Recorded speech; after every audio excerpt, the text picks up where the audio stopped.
I have been doing this presentation for the last 33rd session. Today is our 34th session. So without further ado, let me jump into my presentation. Normally, I start off with a quotation or two. Today's quotation is by Henry Nouwen. He writes, the great illusion of leadership is to think that man can be led out of desert by someone who has never been there. So the interesting point here is that people tend to believe other people, even if they don't have the knowledge or the skill to navigate them out of their stormy environment. So people sometimes believe others, even though that person may not be properly equipped to handle them and navigate them uh, out of their dangers. So as a leader, knowing this philosophy, knowing this concept, we have to be very careful as not to lead someone where we don't have the particular knowledge. We should have certain amount of grasp of the knowledge, have certain uh, proper vision, and then we can actually push people in a particular direction. If I don't have the capacity, I should not feign knowledge. I should not try to convince people that this is the way to move forward when I don't have the proper understanding of the subject matter. That would be treacherous, that would be unethical at the same time. We talk about ethics and leadership all the time. So I would be suggesting to all of you that if you want to lead in life, if you want to be a true leader, you should never navigate people where you have no understanding. You should have a certain level of understanding, and then based on that knowledge and based on that skill, then you can actually push people in a particular direction. So moving to the next slide. This is by Confucius. He's a religious or spiritual scholar, very famous from many decades, many centuries back. Without the innate sense of human worth, a man cannot long endure adversity, nor can he long enjoy prosperity. So we are talking about the true sense of a human being here, and he is connecting with your human worth. So what suggesting is that if you don't have your proper gearing, if you don't have your proper understanding of who you are, and you don't have the proper sense, perspective, and a whole character, meaning a person of great mental strength, great character, uh, great resilience as a leader, you cannot endure adversity. Adversity will overtake you. At the same time, if you don't have the proper sense of mind, proper character, then prosperity will also overtake you. In other words, you will not be happy having had a particular prosperity. So during adversity and during prosperity, we have to have an enduring sense. We have to have an enduring characteristics so that we are a human being with proper mental strength, proper characteristic strength to be able to manage these two divergent set of conditions where you have under one condition you are in an adverse situation, complex, difficult situation, and you are being able to navigate your life, and in the other extreme you have a very prosperous situation, and you have to make use of your prosperity for the development of your organization, society, your country, etc. So a leader has to be must have an innate sense in that particular sense in order to actually push forward and move ahead. The third quotation is by George Bernard Shaw, a famous writer and also a philosopher in that particular sense. He says the single biggest problem in communication is the illusion that it has taken place. This is very interesting a notion. We sometimes feel that what we have conveyed, the other person has understood it completely. So we don't go back and try to bounce back their viewpoint that whether you have understood what I have just said. we assume that they have understood, but in reality, that never is the case. Sometimes you have to talk back to these people and try to gather what their understanding in this condition has happened, whether they have understood what you have conveyed to them. So, in the communication process, we call it the sender's code and the receiver's decoding the message. So, if both people's views are properly aligned, then actually communication has taken place. So in reality, we suffer from this illusion that as soon as I say something, the other person has understood it, and then the other person is out there to execute what you have just conveyed to that person. It's never the case. So as a leader, we have to be careful as not to suffer from this illusion. In reality, illusion is something where you're actually seeing something, but in reality, it's not there. A magician uses grand illusion to trick your eyes, but in reality, there's nothing behind the magician's trick. It's just an illusion, and it makes you feel good.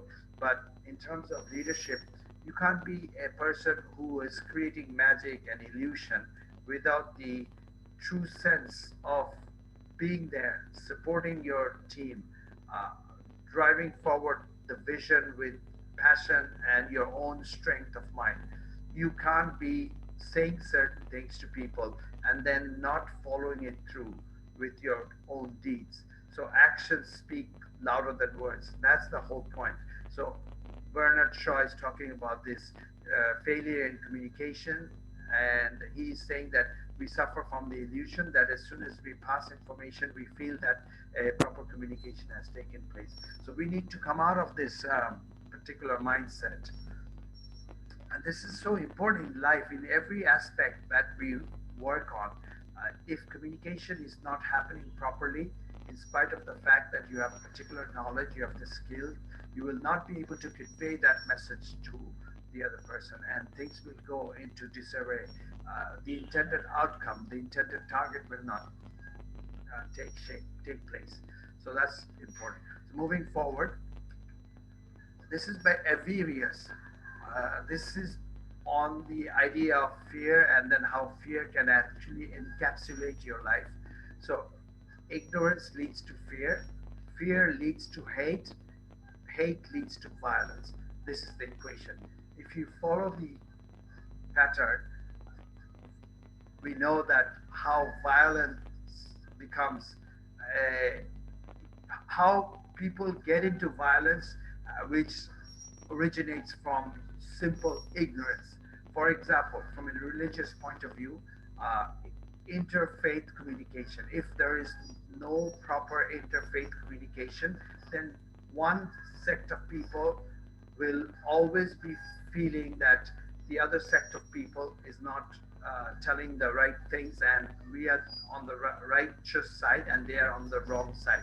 But if you have the interfaith dialogue, and then all of these confusions will be eradicated, more knowledge will be gathered amongst the people, and people will realize that us, there might be some differences of opinion, but in reality, we all want the betterment of society. We are part of this ecosystem. We need to work together, we need to live together, we need to stay together. Similarly, when a leader deals with these issues of diverging viewpoints, uh, you can't be thinking that the other party is ignorant. If the other party is thought to be ignorant, then you are closing your communication channel. You are being closed minded and you're not opening up to their views. And that may lead to more frustration. Frustration meaning in terms of hate. You will start hating them in the sense that they are very different from your views that you don't subscribe to. And you start thinking that they are against you.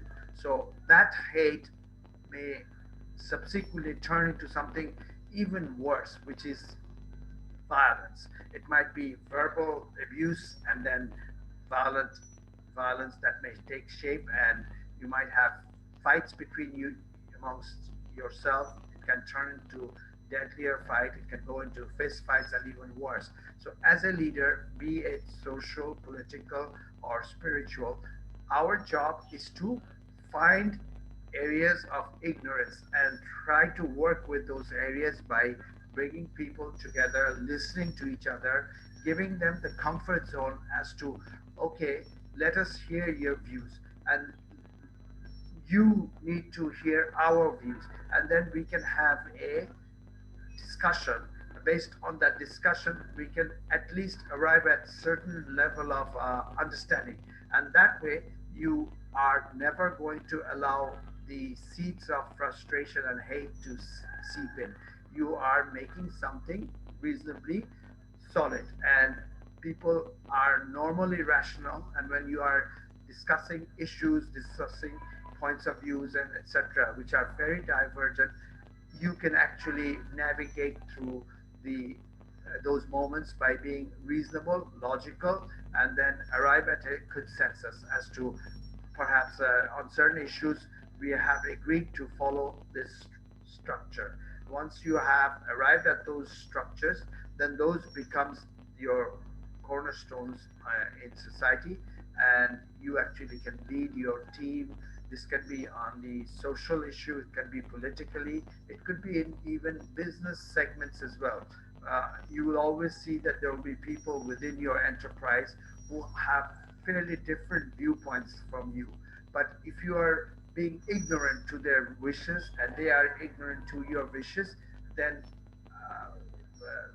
certain level of frustration will seep in, and that will destroy your relationship and rapport with them, and then ultimately it might turn into hate, frustration, and even the worst part, which is being violent against each other. So we don't want any of that to take shape. So Avarius is saying that this equation should not is there. As human beings, we need to work around this equation and create a fostering environment where people are more collaborative through discussion, communication, and listening to each other. And that way, a good enterprise can actually move forward. So we have to start realizing that we have to find areas of ignorance and try to address those areas of ignorance by new light, new understanding, new knowledge. Moving forward, uh, every session I have a quotation on leadership, or not a quotation, a definition of leadership. In this one, I have talked about leadership in the angle of illusion. So, leadership is about not just creating illusion of possibilities, but actually working hard to drive the illusion into reality. When when a grand leader speaks about a particular vision, the vision might be very lofty, highfalutin points of view, uh, overarching, tremendously powerful set of ideas that leader may present to you, for which you are not really ready at this point. So that might sound like an illusion, something magical, something which is almost impossible.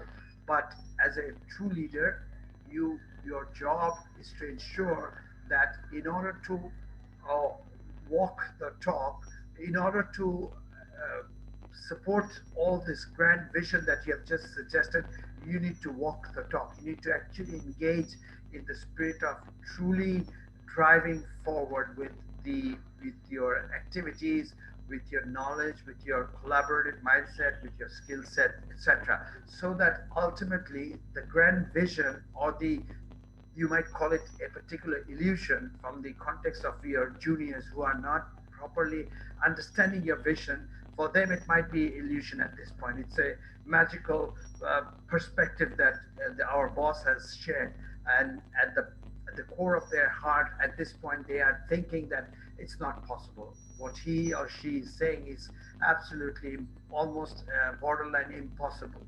So you have to be able to walk your talk by truly working towards that vision. And when that takes shape, then many of these people will be onboarding with your vision. And once you get a good number of people truly subscribing to your views, then you will see miracle taking place, magic taking place, and ultimately the vision may even take place in in front of the eyes of everyone. So that's powerful a statement. Leadership must not just present an illusion or a grand vision, if you want to call it in that perspective. They have to also work tremendously hard in order to turn this perspective into reality. And this doesn't happen all of a sudden. It's a constant battle. You have to sit with your team member, you have to motivate them, you have to give them assignment, you have to be collaborative, and you have to be partnering with them in extending their knowledge so that they ultimately bring in that output that you are driving forward towards. Moving to the next slide. What is crude leadership? We know the word crude is something which is unrefined. That means somebody who has maybe certain level of leadership traits, but do not have the refinement, do not have the proper behavioral attributes to actually lead, do not have the proper knowledge, particular knowledge they have. It might be choppy, but it's not well greased knowledge. Uh, Through which you can actually move from being average to great. So whole idea is that if you are amidst crude leadership, you are not going to be a very successful leader in any of the domains in which you work. So whole point is to understand what crude leadership is, and by understanding the aspects of crude leadership, you have to be able to not fall into any of those baskets. So the characteristics of recruit leadership you should not have. So I've actually suggested in this term what crude leadership is, and by understanding crude leadership, you will know how to navigate around crude leadership to be a proper leader. So a crude leadership is going to have a lack of communication. He or she will not have the proper clarity in communication. And he or she will speak on certain issues without properly conveying the message to the audience. So the people around you will be always in a flux, always flustered, confused, not knowing what the top management is wanting. So if you are in the middle of this non-clarity in communication, then you are actually a crude leader. Moving forward, shifting vision. A good leader is very sticky in the sense they can change their vision, but normally they are fairly structured in their mindset, and they know which direction they need to go, and they know where to go. So they have a sort of a roadmap set in front of them. But when you are not having that particular mindset, you don't have the particular understanding of where you really want to go, then you are actually suffering from a shifting vision kind of environment, and that is dangerous. People with you will be confused all the time. People will really not know what this enterprise is trying to do or what this leadership is trying to do. So, shifting vision is definitely connected with crude leadership. You can shift your vision only upon extreme merit and only upon understanding the condition absolutely spot on. Once you know your condition absolutely spot on, obviously you will try to circumnavigate and move towards a different vision. There is no issue with that. But if you are not moving in a proper synchronous fashion into a particular vision, and you don't have the proper communication as to why you're moving from your previous viewpoint, if you can't convey it to your audience, your team members, then you are actually in the midst of shifting vision, and that might be dangerous, and that is part of crude leadership. Crude leadership is also domineering, and they have a rebuking mindset. They tend to think that what I'm thinking, everybody else needs to think. And if you don't listen to my viewpoint, they might be a little tyrannical, they might be despotic in that particular sense, they might be oppressive, they might be rubbing it onto you. So these are leadership where you're using fear factor into channeling the activities of your team member, and that is not a good strategy for proper leadership to grow. So when you are in the middle of domineering something, you are pushing yourself by stating the fact that I am the boss. You need to listen to me, otherwise, you can go do whatever you want, and you're threatening your team members. So, obviously, their spirit will be subdued. They will not be engaging in proper discussion. Even if there is a problem, might feel that I rather not discuss this matter. My boss is going to be very angry with me. So, that is a form of crude leadership. And these people normally do not do well because all the problems start to come together, and at one point the problem breaks, the problem blows up in your face because you're a human being. You can't tackle 20 problems coming from 20 different directions. Had you been reasonable, sensible, logical, and not, if you didn't have the rebuking mindset, then some of the problems could have been tabled earlier on, and problem could have been solved. At least set of problems could have been reduced to a manageable position, and that would have been a proper leadership stance. But when you are a crude leader with domineering and rebuking mindset, then things can go very wrong ultimately. So you don't want to be in that kind of shape, in that kind of position. Know it all strategy. This is absolutely a human characteristic. Sometimes we also tend to feel that we know it all. We don't need to listen to others. That is a wrong philosophy. That is a characteristic of a crude leader. A crude leader thinks that he or she is the god of all things that they survey, and they want to be at the center of everything. They want to feel that I am the boss. I need to dictate. Everybody needs to work alongside with me because I am championing this wonderful vision without understanding that the vision may not be the right vision. You should have listened to some other people. So, crude leadership is an important issue that where you can actually create a major misfortune for your organization. I am not suggesting that you push your agenda passionately as a visionary leader. I'm not suggesting that. But I am only suggesting the fact that as a leader, as a person of knowledge, you should allow others to share their wisdom, their knowledge, and their skills into the process in the design of the new future. And that way, you have a holistic viewpoint. We had presentation on 360-degree holistic perspective. So crude leader is only maybe looking at 180 degree or somewhere along that line. The other 180 degree, he or she is completely closed shut, and that may not be the right thing to do. So know it all strategy is not a proper strategy to move forward with. Not open to discussion. We have just talked about it. A good leader is always open to discussion. I'm not suggesting again that you're opening the door to discussion and communication all the time, but at certain times you have to engage the people, get their viewpoint. You have to have the brainstorming sessions, and based on that strong level of discussion, hard hitting communication, debates, something exciting and magical can come about. And then you can close the discussion, work extremely hard to make that into a reality, the outcome and the proposal that had come about through your discussion.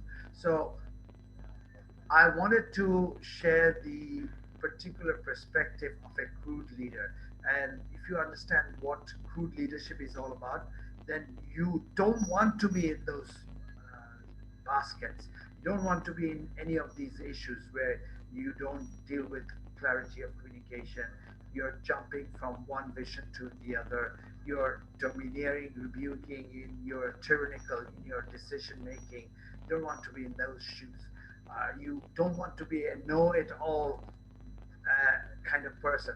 Normally, when people are know-it-all kind of person, they are never master of any. So things can go awry. Things can go completely wrong. and into disarray. And you don't want to be in a position where you don't want to listen to anyone. You just come and flat out say that, look, I don't want to hear anything. And you open the meeting. This is what I want to do. Those meetings will not be very successful.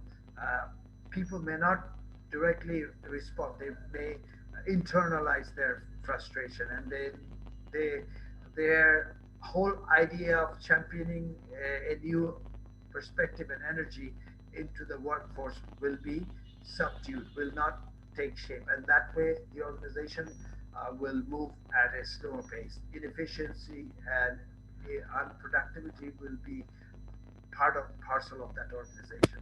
Uh, so moving forward, satisfaction and fear. This is also connected with good leadership or proper leadership. If you can satisfy your team members, if you can satisfy your team members, then things will work properly in your organization. If you can't satisfy your team members with proper vision, proper direction, things will not be successful. So you need to have a system. You need to have the order in place. A systematic approach to decision making might be very helpful. You need to nurture your teams. You need to be with your team and guide them, collaborate with them, partner with them. That will allow more teamwork and more positive energy to flow into your workspace. You That will allow people to be feeling self-worth, that I mean something to this organization. My views are properly accepted. I can contribute. And by feeling this vibe, by feeling this energy within yourselves, within the team members, efficiency and productivity will obviously shoot up. And this will allow people to think more beyond the particular realm. They might think beyond the obvious. So a lot of brainstorming, a lot of new knowledge, new perspective will flow into this organization. That all of these combined will bring the satisfaction level up. So we want to be in these type of situation where we are promoting satisfaction to the people. And the last one is fear leads to frustration. It's a systemic failure. It creates confusion. It creates job turnover. People will be uh, unhappy in the work environment, and that will be unfortunate. You might be getting good set of people to leave your organization. Team failures can take shape when you have good number of good people leaving your organization. You're not only hurting your organization, you're creating an opportunity for your competitors to pick those people and actually strengthen their enterprise. um, if you are in a fear factor mode, then you're always going to be transferring your fault. That no, this not happened due to me. This happened because of all these other people. So blame gaming will take shape. Inefficiency and non-productivity will be the order of this enterprise. This is not good at all. It will it will it will be very harmful on the enterprise, and the visioning and innovation in this enterprise will be completely shut. No particular energy will be there for people to innovate things, because people will think that, what am I worth here? Do I have any self worth? I don't. Then why do I need to contribute? So even people with good mindset, good energy, they will be there, they will be timid in their decision making. They will feel that the fear will grip them, and they will not be pushing ahead with their energy to produce something good for the organization. The energy will be fraying, and there will be no passion. And once passion is out of your work, you're pretty much dead. The enterprise is not going to do well. So this satisfaction and fear are two vital components that a good leader has to work with. You have to be tabling satisfaction all the time from different components of your work environment, and you have to be able to introduce a fearless environment in your organization. Fear factor will the organization, and it will not be a good thing for the career of all the people within the organization. So I must emphasize these 2 points, that a good leader must create enabling and satisfying environment, and a good leader must reduce